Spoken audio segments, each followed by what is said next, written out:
Usted sabe cuando usted tiene mucho que usted quiere decir, pero yo no quiero decir mucho yo. Yo quiero que sea el Señor hablando, ¿verdad? Y yo quiero que podamos ser edificados por Él. Yo quiero ser simplemente su instrumento para poder ser edificados todos con esa palabra cortante que es más cortante que toda espada de doble filo y que penetra hasta lo más profundo de nuestro corazón. Así que quédese ahí, vamos a orar, vamos a presentarnos ante el Señor. Señor, gracias por este tiempo. Gracias, Padre, por la palabra que hemos recibido ya, la palabra de esperanza, la palabra de que tú eres Dios de maravillas, que tú eres quien gobierna sobre todo, que tú eres soberano. Eso hemos cantado, eso hemos celebrado, te hemos adorado, Señor, y ahora, Señor, nos disponemos a mirar la Escritura y a ver, Señor, y a escuchar tu palabra. Así que te ruego que nuestros corazones estén, Señor, abiertos ante tu palabra, que podamos recibir de ti, que podamos ser enseñados por ti, que podamos ser dirigidos de tal manera que podamos evidenciar tu sabiduría en todas nuestras acciones. Padre eterno, gracias por este tiempo, gracias por la catacumba de Calley, gracias por la iglesia en nuestro país. Bendice nuestro país, Señor. Sabemos que estamos en una oleada de manifestaciones constantes. Guarda, Señor, a nuestro país, guarda tanto al gobierno como a la gente, como al pueblo. Señor, ese es nuestro rol. Padre, pedirte que guardes a todos, que seas tú cubriendo, que tu mano de misericordia sea sobre nuestra isla, Señor. En el nombre de Jesús. Amén y amén. David dijo en el Salmo 39, verso 7, ¿dónde pongo mi esperanza? Creo que es una pregunta que nosotros necesitamos tener clara en nuestra vida. ¿Dónde pongo mi esperanza? Y él la contesta, él dijo, mi única esperanza eres tú. Fíjese cómo la contesta. Él no la contesta diciendo, mi esperanza está en ti. No, él dijo, mi única. Esa frase, ese decir mi única, implica cuando yo entiendo que todo lo demás se puede ir al piso, se puede deshacer. Pero mi única esperanza, en el lugar donde tengo la roca firme de fortaleza, eres tú. Jesús en Mateo capítulo 9, cuando él ve a la multitud, dice que tuvo compasión de la multitud porque la gente estaba desorientada, porque estaba confundida, porque estaba como ovejas sin pastor. Yo creo que una de las cosas que más provoca una esperanza profunda en mi corazón es que yo tenga claro quién es mi pastor.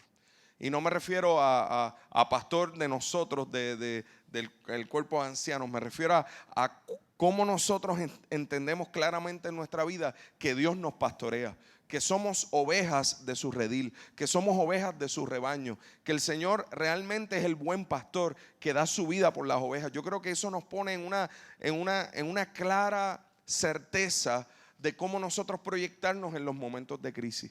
Si algo ocurrió luego del huracán fue que, interesantemente, luego del huracán, aquellos que estaban claros de quién era su pastor sabían qué hacer. No estaban, sí de momento hubo confusión, sí de momento hubo como, wow, ¿qué pasó aquí? Se detuvo esto, nos quedamos sin luz, ¿verdad? Eran cosas que no estábamos acostumbrados, gente empezó a desorientarse al punto que hasta su identidad borraron en el tiempo. Sin embargo, habían otros que estaban tan claros que era el tiempo de dar, que era el tiempo de servir, que era el tiempo de salir a las comunidades, que era el tiempo no de buscar gasolina para ellos pasear por ahí, no, era el tiempo de buscar gasolina para montar una cisterna en una pick-up y treparnos al barrio de Culebra, allá arriba, a llevar agua, porque hacía un mes que ellos no tenían agua. O sea, era como que sabíamos qué hacer. Yo quiero llevarte a esa perspectiva, llevarte a que el Señor en el 2017, luego de un momento de tanta debacle, realmente estar claro de que Él era nuestro pastor, estar claro de que la única esperanza es Él, te pone en un referente, te pone claro hacia qué es lo que debemos hacer. Y esta circunstancia que está ocurriendo en nuestro país no es la excepción. Creo que antes Dios nos ha mostrado que nosotros, teniendo su palabra, teniendo su dirección, debemos saber cuál es el próximo paso. Y hoy yo le titulé a este mensaje 4 sabios y un Señor. Le titulé 4 sabios y un Señor. Y ya mismo, ¿verdad? Voy a ir manejando por qué esto. Ahora, me gustaría, basado en lo que el Señor nos estuvo ministrando durante todo este mes de Proverbios, en Proverbios hay unos mensajes muy claros, contundentes a través de todos los capítulos. Y es que hay sabios y hay necios. Punto. Eso es uno de los mensajes más contundentes de Proverbios. Los sabios hacen esto, los necios hacen esto. Los sabios están asociados con dirección y los necios están asociados con burlones. Eso está, pero de eso está lleno. Inclusive hay un verso que está en Proverbios capítulo 15, verso 12, que dice que los burlones odian ser corregidos, por eso se alejan de los sabios. Que aquel que odia la corrección se aleja de la sabiduría. Los burlones odian ser corregidos, punto, por eso se alejan de los sabios. Así que cuando nosotros vemos qué dice la Escritura, me habla de sabiduría y me habla de necedad. Obviamente es bien fácil ponernos en el lado de la sabiduría, ¿cierto? Es bien fácil leer Proverbios desde el punto de vista de que, wow, qué sabio soy, déjame leer cómo soy. Pero yo creo que hay veces que necesitamos ponernos y leer Proverbios y decir, ok, ¿qué tal si me pongo del lado de la necedad? Porque es que hoy en día es muy fácil, pues, ¿verdad?, ponernos desde el lado de la sabiduría y establecer un juicio. Pero hasta qué punto nosotros tenemos que hacer una reflexión profunda de nuestra vida y de cómo estamos viviendo. Si todo lo oculto Dios permitiera que saliera a la luz de tu vida, ¿te pedirían la renuncia? Es bien fácil, ¿no? ¿Cierto? No estoy excusando aquello. Lo que estoy diciendo es que seguro, sí, definitivamente. Pero ¿hasta qué punto? ¿Cómo vives tú en la intimidad? Tú sabes que tú eres verdaderamente tú en la intimidad. Entonces, en ese lugar tenemos que estar claros de cómo realmente yo estoy viviendo esta vida que digo que es una vida cristiana, que es una vida que honra al Señor. Mire lo que dice de la sabiduría. Proverbios 8 dice esto: escuchen cuando la sabiduría llama. Esto es Proverbios 8:1. Escuchen cuando la sabiduría llama. ¿Qué hace la sabiduría? Llama. Oigan cuando el entendimiento alza su voz. La sabiduría toma su puesto, ¿dónde? En las encrucijadas, en la cumbre de la colina, junto al camino. En la versión Reina Valera 960 dice, donde se cruzan los caminos. Ahí es donde puede haber confusión, ahí la sabiduría llama, la sabiduría grita. Junto a las puertas de la entrada de la ciudad, en el camino de ingreso, ahí grita con fuerza. A ustedes los llamo, a todos ustedes. Levanto mi voz a toda persona. La sabiduría llama y grita a todo aquel que quiere escuchar.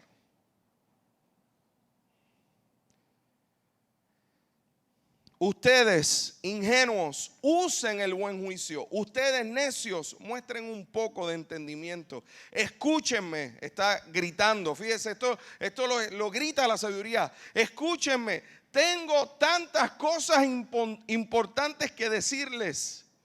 Todo lo que digo es correcto, pues hablo la verdad y detesto toda clase de engaño. Mi consejo es sano y no tiene artimañas ni falsedad. En el verso 12 dice, yo la sabiduría convivo con el buen juicio. Sé dónde encontrar conocimiento y discernimiento. Todos los que temen al Señor odiarán la maldad. Por eso odio el orgullo y la arrogancia, la corrupción y el lenguaje perverso. el sentido común, por lo que todo el mundo se manifiesta, y el éxito me pertenecen. La fuerza y la inteligencia son mías. Gracias a mí reinan los reyes y los gobernantes dictan decretos justos. Sin sabiduría no se puede gobernar. Y sin sabiduría no se pueden hacer decretos justos. Los mandatarios gobiernan con mi ayuda y los nobles emiten justos juicios justos. Amo a todos los que me aman. Los que me buscan me encontrarán. ¿Quién está gritando? La sabiduría. El verso 34 dice: alegres son los que me escuchan y están atentos a mis puertas día tras día y me esperan afuera de mi casa, pues todo el que me encuentra halla la vida y recibe el favor del Señor. Usted quiere hallar la vida, usted quiere recibir el favor del Señor, usted necesita la sabiduría de lo alto. Pero el que no me encuentra se perjudica a sí mismo. Todos los que me odian aman la muerte. Mire, la palabra dice que aquel que tenga falta de sabiduría, que la pida a Dios.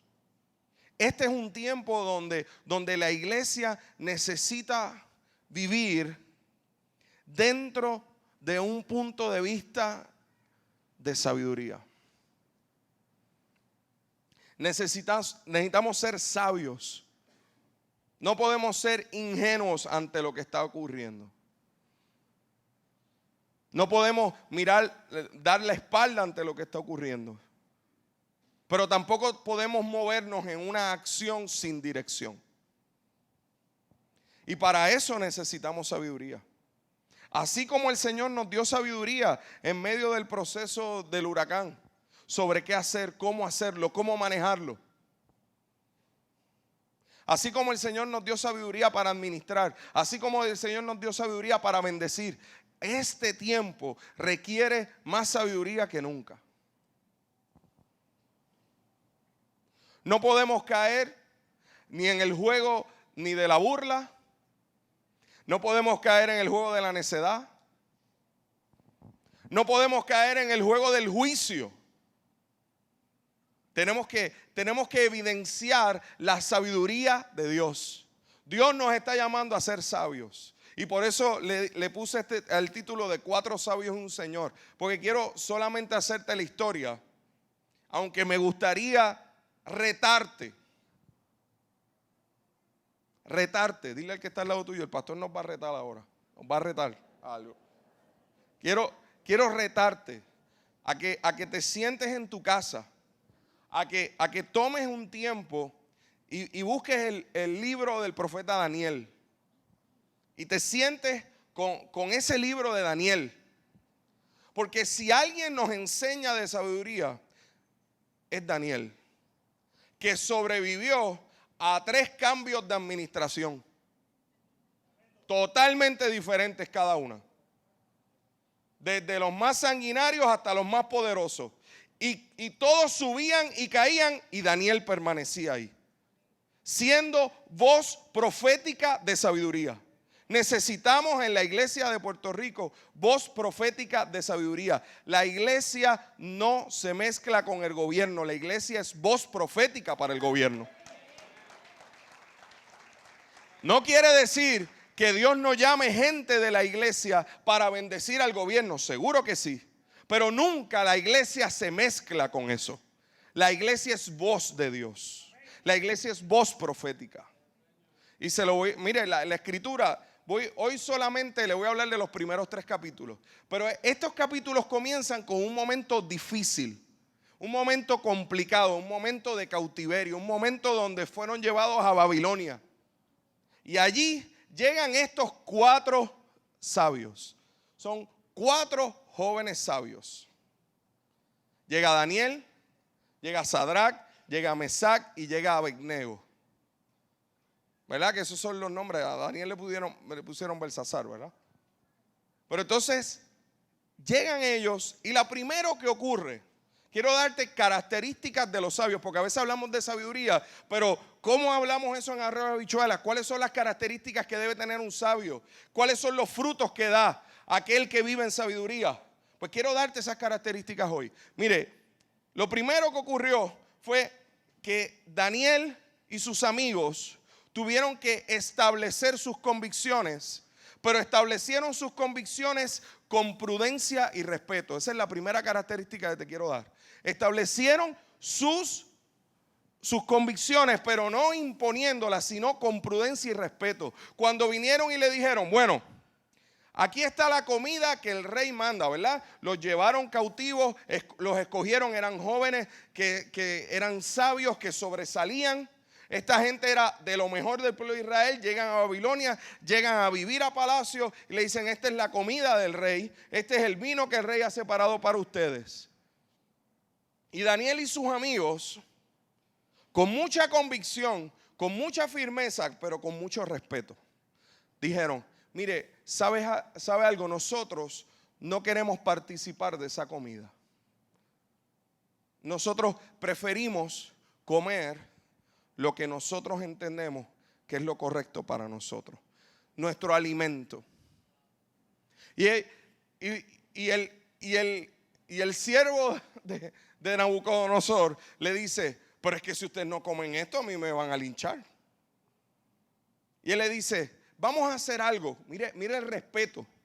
Porque él le tenía respeto a Daniel, pero Daniel le tenía respeto a él. Le dijo, vamos a hacer algo. Vamos a hacer una prueba 10 días.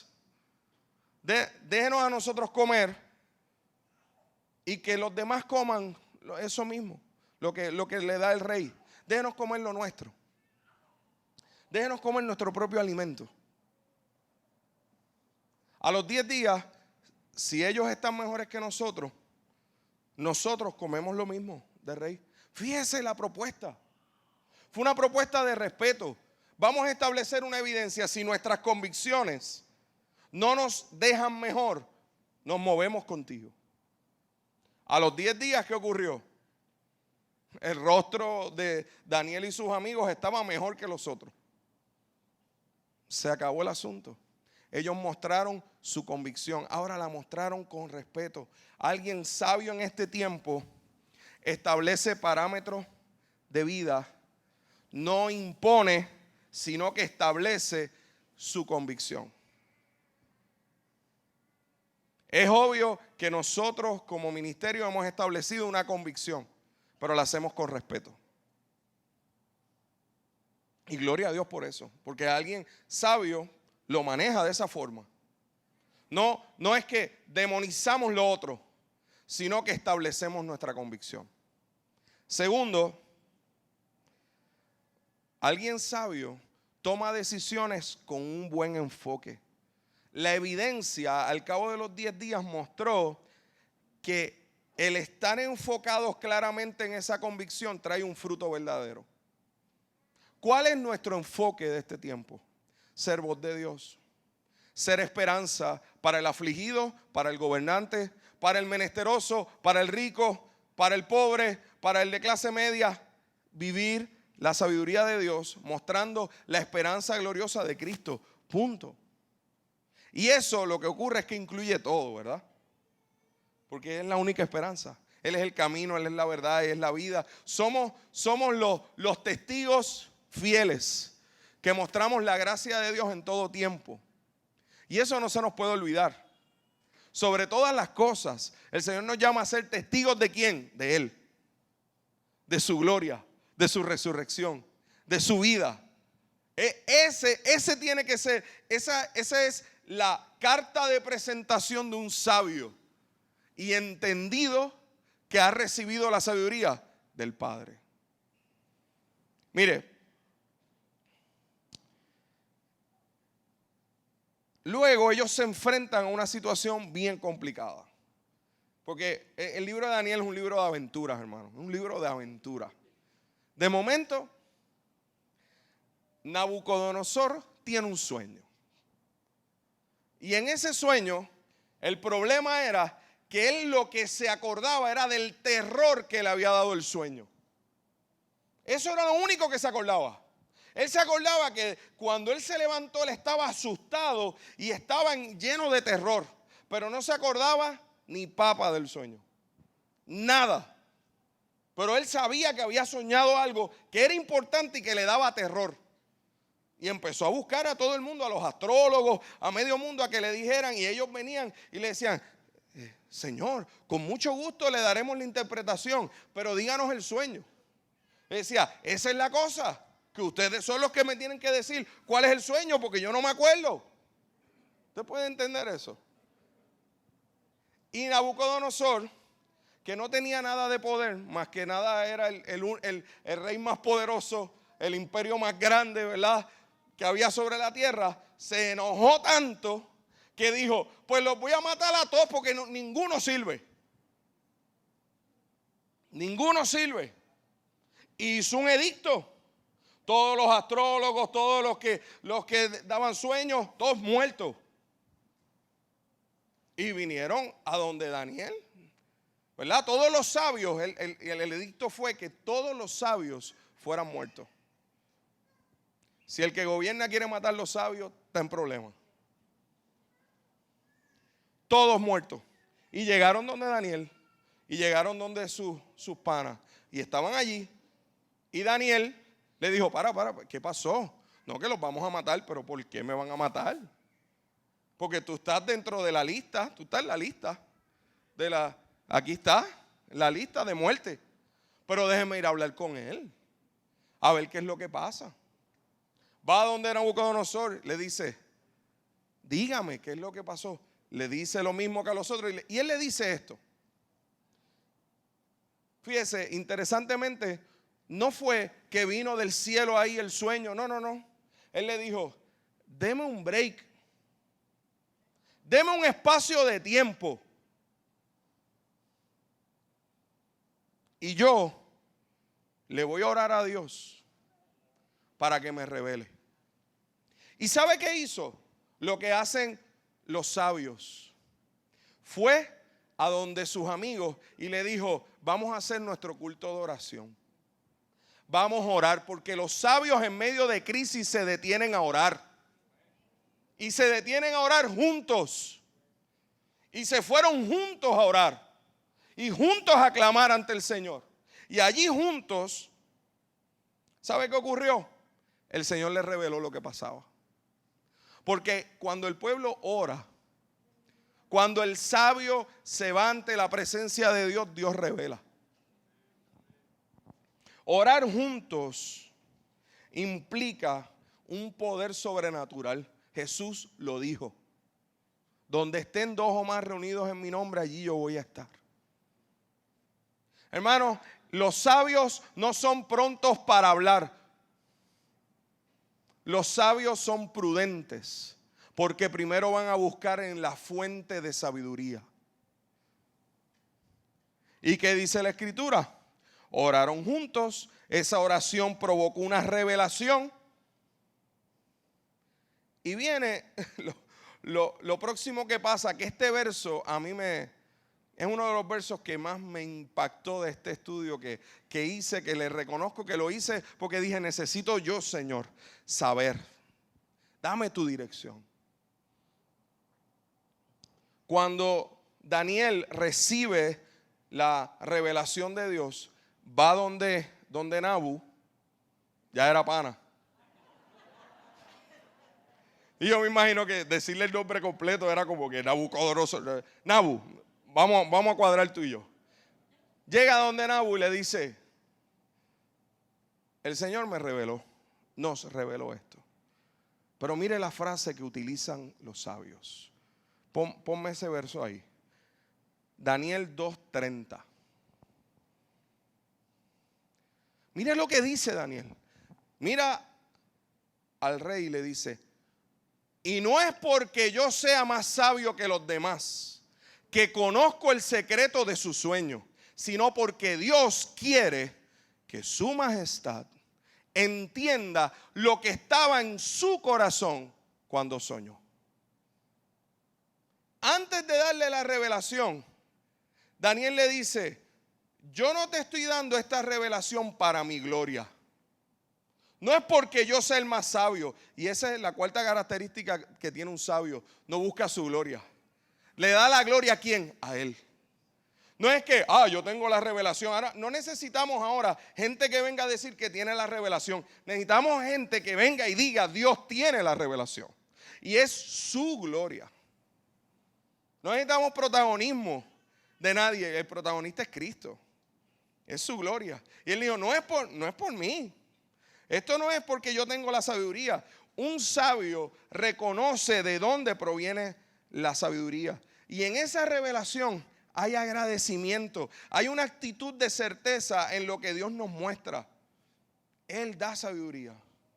¿Y sabe cuál fue la revelación? Ahí luego le dijo, bueno, majestad, usted soñó con una estatua. Y tenía la cabeza de oro, el pecho de plata, y tenía los muslos de bronce y los pies de barro mezclado con hierro. ¿Verdad? Usted va a las Olimpiadas y le hablan de oro, plata y bronce, ¿verdad? Como los 3 lugares, ¿verdad? Pues ahí estaba oro, plata, bronce y los pies barro con hierro.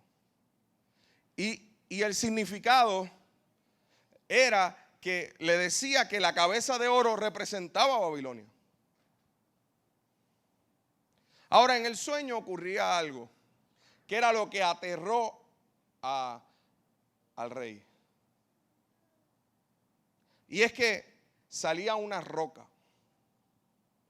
Y esa roca le daba a los pies de barro y tumbaba la estatua. Lo que él vio era algo así.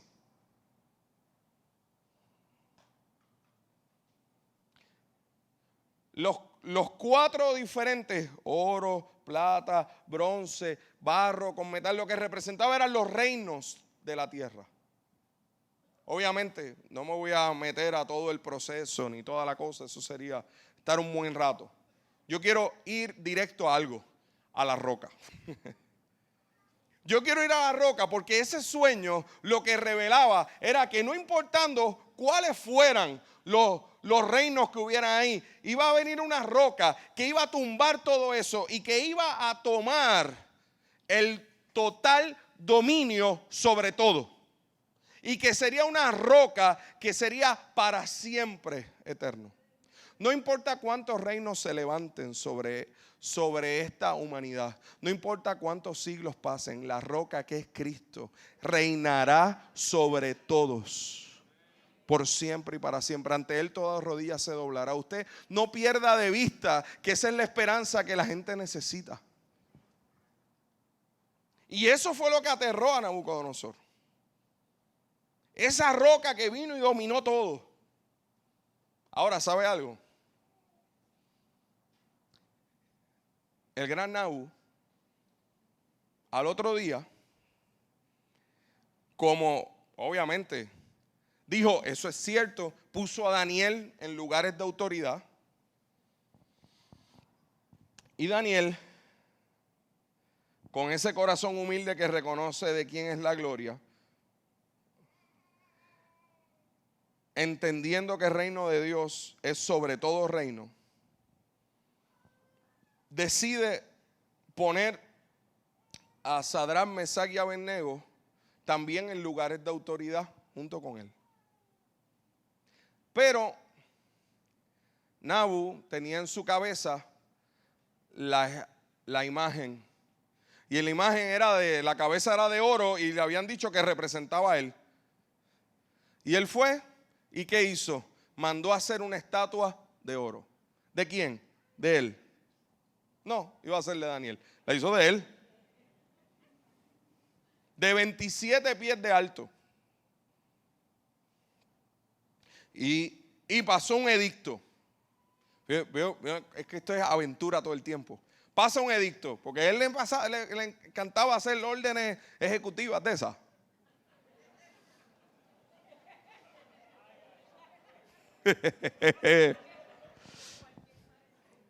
¡20 siglos y seguimos igual, ¿verdad? Y el edicto decía que todo el mundo me adore a mí. Adore esa imagen. El que no la adore va para un horno de fuego. Y ahí aparecen, estuvimos hablando de uno de los 4 sabios, ahí aparecen los otros 3 sabios. Y llegan a donde ellos. Hey, ¿y ustedes? ¿Por qué no se inclinan? Nosotros no nos vamos a inclinar. Vayan y díganle a Nabu que eso no es así. Nosotros nos vamos a inclinar ante el Señor. Pero las palabras de estos 3 son sorprendentes. Porque cuando le dicen a Nabucodonosor que esta gente se negó, esto está en Daniel capítulo 3, verso 13, dice que Nabucodonosor se enfureció y ordenó que los trajeran delante de él.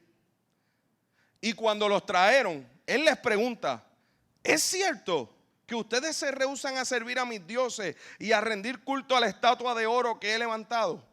Les voy a dar una oportunidad más, fíjese. Les voy a dar una oportunidad. Inclínense y rindan culto a la estatua. Inclínense y rindan culto a lo que yo rindo culto. Pero el sabio sabe dónde está su referencia. En este tiempo, el sabio tiene que saber cuál es su referencia. Sin embargo, si se niegan, serán inmediatamente arrojados al horno ardiente. Y entonces, ¿qué Dios podrá rescatarlos de mi poder? Y mira la contestación de los sabios. Me fascina la contestación de ellos. Oh Nabucodonosor, no necesitamos defendernos delante de usted. No necesitamos defendernos delante de usted. O sea, aquí hay una circunstancia de soberanía, ¿no? Esta gente tenía claro quién tiene la soberanía. O sea, delante de ti nosotros no necesitamos defendernos. Nosotros sabemos frente a quién estamos, que es soberano sobre ti. Con mucho respeto le dijeron, si nos arrojan al horno ardiente, el Dios a quien servimos es capaz de salvarnos. Él nos rescatará de su poder, su majestad. Fíjese, con respeto, Él nos va a rescatar de su poder, su majestad. Me gusta. Pero aunque no lo hiciera, esto es lo que tiene el corazón de los sabios, ¿verdad? Pero aunque no lo hiciera, o sea, Él es capaz de rescatarnos del horno. Pero si nosotros aquí acaba nuestra vida, aunque Él no lo hiciera, deseamos dejar en claro ante usted, ¿verdad? Con respeto, ¿cierto? Ante usted, que jamás serviremos a sus dioses ni rendiremos culto a la estatua de oro que usted ha levantado. Entonces Nabucodonosor se enfureció tanto con Sadrach, Mesach y Abednego que el rostro se le desfiguró. ¿Usted ha visto a alguien cuando se molesta que el rostro se desfigura? A causa de la ira, mandó a calentar el horno 7 veces más de lo habitual. Entonces ordenó que algunos de los hombres más fuertes de su ejército ataran a Sadrach, Mesach y Abednego. Esta gente estaban atados y los arrojaran al horno ardiente. Así que los ataron y los arrojaron al horno, totalmente vestidos con sus pantalones, turbantes, túnicas y demás ropa. Ya que el rey en su enojo había exigido que el horno estuviera bien caliente, las llamas mataron a los soldados mientras arrojaban dentro a los 3 hombres. O sea, por si acaso usted tenía duda de si el horno estaba caliente. De esa forma, Sadrach, Mesach y Abednego, firmemente atados, cayeron a las rugientes llamas. De pronto, Nabucodonosor, lleno de asombro, se puso de pie de un salto y exclamó a sus asesores, ¿no eran 3 los hombres que atamos y arrojamos dentro del horno? Sí, su majestad, sí, él le contestaron. Miren, gritó Nabucodonosor, yo veo 4 desatados que caminan en medio del fuego. Yo veo 4. Allí estaba el Señor. Ahí apareció el Señor de los sabios. Porque el Señor aparece. El Señor aparece cuando hay sabiduría. Los sabios ven lo sobrenatural de Dios cuando establecen sus convicciones con respeto, con gracia, con voz de Dios. Ahí el Señor aparece. Y el que lo vio fue Nabucodonosor y dijo, pero ¿qué es esto? Yo veo 4. Y los echaron atados y estaban desatados. Porque aquel que vive en la sabiduría de Dios, aunque el mundo intente atarlos con sus cuerdas, el poder de Dios lo desata inmediatamente. Por eso tenemos que estar claros de cuál es nuestro rol. Por eso necesitamos estar claros en este tiempo de cuál es nuestro rol. No es hacer el horno más caliente, es entender que el Señor nos llamó a caminar en el horno. Y el Señor permitió que esta gente no tuviera ni sufriera ningún daño. Ahora, me gusta la actitud de estos sabios. Dios nos puede salvar y Dios hizo el milagro de salvarles. Pero ellos estaban claros de que si era necesario sufrir lo que tuvieran que sufrir por la convicción de adorar única y exclusivamente a Dios, ellos lo iban a hacer también. Porque en la Escritura, Hebreos 11 nos muestra los héroes de la fe. Y esos héroes de la fe, hay algunos de ellos que no alcanzaron lo prometido, dice la Escritura. Hubo unos que hicieron unos milagros impresionantes, pero hubo otros que fueron aserrados, que fueron lacerados, que fueron erradicados de este mundo. Pero, ¿qué dice la Escritura? Pero este mundo no era digno de ellos. Porque el Señor nos ha preparado un lugar. Pero hermanos, necesitamos vivir al nivel de esa sabiduría de Dios. Los sabios ven lo sobrenatural de Dios. Los sabios ven lo sobrenatural de Dios. ¿Por qué? Porque están glorificando el nombre de Dios en cada instancia. Tú tienes que, y ahora te hablo en arroz y habichuela a ti, en el lugar donde Dios te ha puesto. Tú tienes que pedirle a Dios sabiduría. Si hoy me detuve un momento para traerte esta palabra, es porque necesitas ir a la presencia de Dios y necesitas pedirle a Dios sabiduría para qué voz profética Dios te ha puesto. Cuidado con con moverte como multitud cuando el Señor te llama discípulo. Hay multitud y hay discípulos. Necesitamos discípulos y los discípulos brindan dirección. Los discípulos dan de comer al que está hambriento. Los discípulos reparten el pan. Los discípulos bendicen en medio de. Nosotros necesitamos clamar al Señor que Dios nos dé sabiduría. Cómo la iglesia interviene con voz y con acciones que sean contundentes en mostrar la gloria de Dios.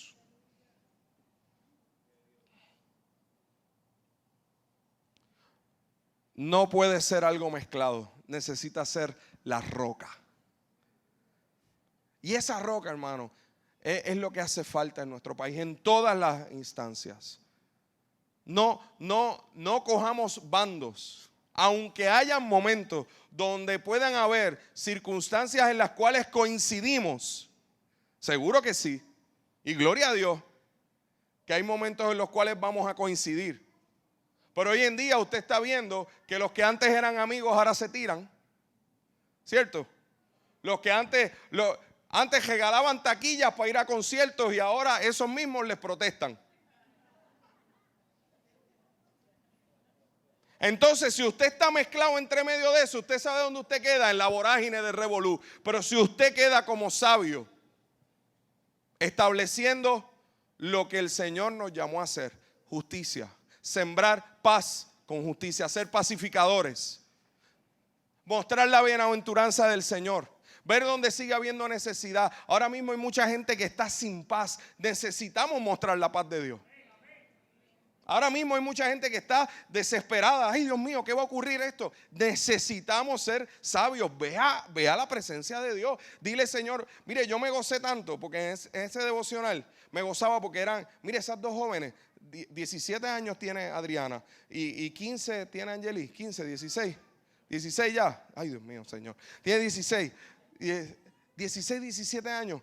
Mire, lo que cantábamos era, usted oyó lo que cantábamos. Usa mi vida, rindo a ti mi ser por la causa de Cristo.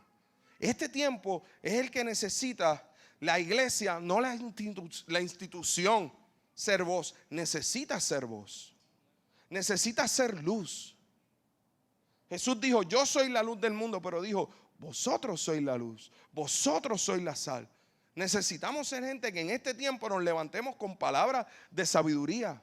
Pero esa sabiduría proviene de ti. Necesitas ir a la fuente, necesitas la revelación de Dios, necesitas la presencia de Dios, necesitas detenerte en la agenda y decir, Señor, me voy de rodillas, muéstrame. ¿Qué debo hacer en este tiempo? ¿Qué tú quieres que yo haga? Bueno, voy a reunir a esta gente y vamos a orar. O voy a hacer tal o cual cosa. Yo no sé a qué Dios te ha llamado. A lo mejor Dios te está llamando. Fíjate, creo que tengo un llamado a la política. Pues amén. Necesitamos gente sabia y justa ahí también. Seguro que sí. No es mezcolanza con la iglesia. No es eso. La iglesia sube. No, quien se encarga de eso. Quien empieza a mezclar termina enfangado como los pies de ese reino de barro con hierro. Cuidado. Ahora, necesitamos ser voz, pero una voz clara. Y necesito utilizar estas palabras de Martin Luther King. Dice así, va a estar ahí. Una nación se sentencia a sí misma cuando sus gobernantes legalizan lo malo y prohíben lo bueno, y cuando su iglesia cobardemente se vuelve cómplice con su silencio. No es tiempo de estar en silencio, es tiempo de hablar, pero voz profética de sabiduría. No hablar desde un corazón ni partidista ni politiquero, sino desde el corazón de Dios. Porque Martin Luther King, que murió a los 38 años, él supo establecer la diferencia entre su lugar profético y lo que tenía que ver con el gobierno. Somos voz profética. Y yo creo que el Señor está enviándonos de vez en cuando huracanes. Algunos son huracanes de vientos de 200 millas por hora, pero hay otros que son de vientos más fuertes,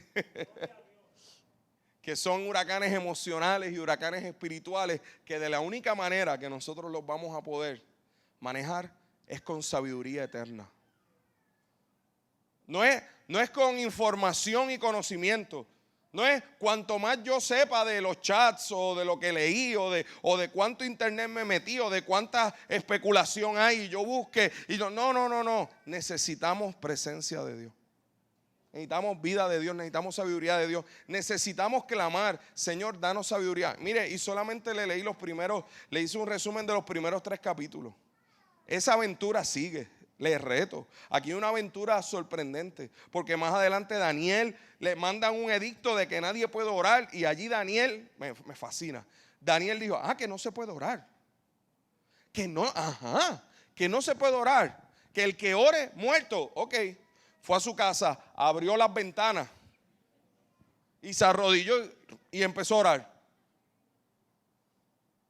Hermano, ¿por qué? Porque estamos hablando de que lo que Dios nos llamó en este tiempo es orar. Y a accionar la revelación que Dios nos dé en esa oración. No podemos ser silentes. Por eso puede haber personas que piensen que nuestra posición es demasiado radical. Algunos dirán, lo que se supone que hagamos es orar nada más. Otros dirán, lo que se supone que hagamos es que ya dejemos de orar y accionemos. Yo creo que la Escritura tiene una combinación perfecta. Hay momentos para orar y hay momentos para actuar. Y yo creo que la oración en este tiempo es sabiduría, y la acción tiene que ser pacificadores y ser gente que lleve sabiduría y cubra la necesidad de aquellos que nos rodean. Probablemente tu vecino, tu compañero de trabajo, aquel que está cercano a ti, tu compañera, tu amiga, está en un momento donde se siente turbado, confundido. Y a ti es quien Dios te va a dar palabra. Porque nuestra esperanza está en Él. No desaprovechemos esta oportunidad. Cuidado con lo que pones en las redes. Porque ¿sabes qué puede provocar? Que te quite la autoridad. Escucha, por favor escucha. Puede quitarte la autoridad de ser pacificador. Puede quitarte la autoridad de ser voz de Dios. Cuidado. Cuidado. No te estoy diciendo que no hables. Lo que te estoy diciendo es que examina. Lo que estoy diciendo es con sabiduría humana o con sabiduría que proviene de lo alto. Hermano, no es que, pues entonces tenemos miedo. No es miedo. Es prudencia. Es sabiduría. El que quiera manifestarse, hágalo con la libertad que la sabiduría de Dios le dé. Yo creo que eso es suficiente, ¿cierto? Ahora necesitamos una iglesia que esté lista.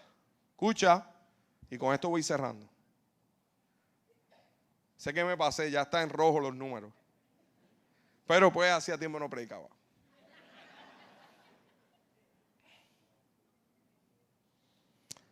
Con esto cierro. Asegúrate de que lo que puedas contribuir, de lo que puedas hacer, sea que estás listo. ¿Sabe que a mí me emocionaba del tiempo después del huracán? Que yo llegaba aquí a la iglesia y yo veía hermanos y hermanas que estaban emocionados de hacer lo que Dios les llamó a hacer. Hermanos que por unos meses tocaron la bendición de trabajar a tiempo completo para Cristo. Eso me emocionaba. ¿Por qué? Porque no había trabajo, no había verdad que hacer, pues lo que había que hacer era servir al Señor. ¿Sabes algo? A ti te estoy hablando. ¿Qué tal si vives así otra vez? ¿Qué tal si entiendes que esos meses fueron los meses de mayor satisfacción que tuviste en tu vida en este último tiempo? ¿Por qué? Porque sabías que estabas en el centro de la voluntad de Dios. Y no hay cosa más satisfactoria, no hay cosa que más llene el corazón que saber que estamos haciendo lo que Dios nos llamó a hacer. No pierdas el tiempo. Pastor, es que pues entonces para eso me tengo que quedar sin trabajo. No. Para eso tienes que acomodar tu agenda a la agenda de Dios. Para eso tienes que permitirle al Señor y decirle: Señor, dame sabiduría de cómo manejar esto. Porque se puede. Mi meta es que todos ustedes, todos estemos viviendo a tiempo completo para el Señor. Por eso hay unos lugares donde Dios te ha puesto, como Dios me ha puesto a mí, me ha puesto aquí, me ha puesto en la universidad, me ha puesto en diferentes lugares, a ti Dios te ha puesto. Pero no dividas lo secular de lo santo, todo es santo. Ya no sigas con esa división de la vocación para un lado y la iglesia en otro. No, allí es donde das gloria. Allí es donde muestras la esperanza. Iglesia, Catacumbas, Dios te ha levantado en este tiempo para ser voz de esperanza. Voz de seguridad en que el trono del Señor sigue firme. En que su soberanía es total. Y en que Dios bendecirá a nuestro país. Mire, yo sé que mañana hay un paro nacional, hay diferentes circunstancias. Usted sabe qué es lo que mueve mi corazón. Orar. Para que el Señor permita que nada ocurra. Que nada que tengamos que lamentar ocurra. Que haya carácter en aquellos que están en el liderato para que tomen decisiones basadas en la sabiduría. No basadas ni en el qué dirán, ni basadas en sus proyecciones a largo plazo o a corto plazo de sus procesos políticos. Es obvio que una renuncia no resuelve todo el problema. Hay mucho más que eso. Necesitamos una nación que se humille. Pero ¿sabe qué? La escritura en Crónicas, cuando habla de humillación, si usted ha leído ese verso, es más, usted se lo sabe. Dice, si se humillare mi pueblo. No dice si se humillare el pueblo. Dice, si se humillara mi pueblo. Que invocan mi nombre. Entonces yo oiré desde los cielos. Si se humillan, entonces yo iré desde los cielos, perdonaré sus pecados y sanaré su tierra. Hermano, a los que nos toca humillarnos, no a los que están allá, es a nosotros. Nosotros, comienza por nosotros. Comienza por empezar a decir, Señor, necesitamos humillarnos porque no hemos pedido sabiduría. Necesitamos tu sabiduría para este tiempo, para lo que nos has llamado a hacer. Si en tu corazón está esto, dice, Señor, yo quiero ser sabio, yo quiero ser sabia, yo quiero humillarme, yo quiero pedir porque tú escuches. Yo te invito a que ahí donde estás te pongas de pie. Oh Jesús.